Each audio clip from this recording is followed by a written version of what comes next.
So what I've got set up here is these reed relays again. And what we're going to talk about is the internal construction. So there's your reed relay, which is inside the red tube. I haven't actually shown the contacts. There's your winding around it, and there's your flyback diode. Now the green part around it is a mu metal screen, and that prevents the relay's magnetic fields from interacting with one another when they're stacked like this on a PC board.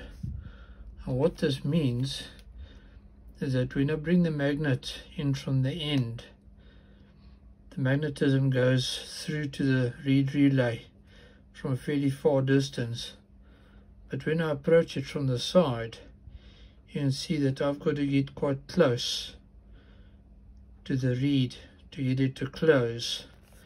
That's because of the screen around it, the magnetic screen, that provides separation with these relays when they stack together, nested on a PC board. Alright, so there you can see from nice and far away the reed closes because the magnetism is able to go in there because the ends are open on this magnetic screen over here. So that's a little update on the internal construction of these reed relays. Very interesting.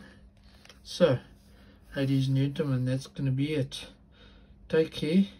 Have an awesome day further. Hope you learned something here.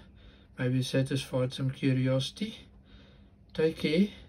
I'll see you next time for more awesome stuff. Alrighty. Bye.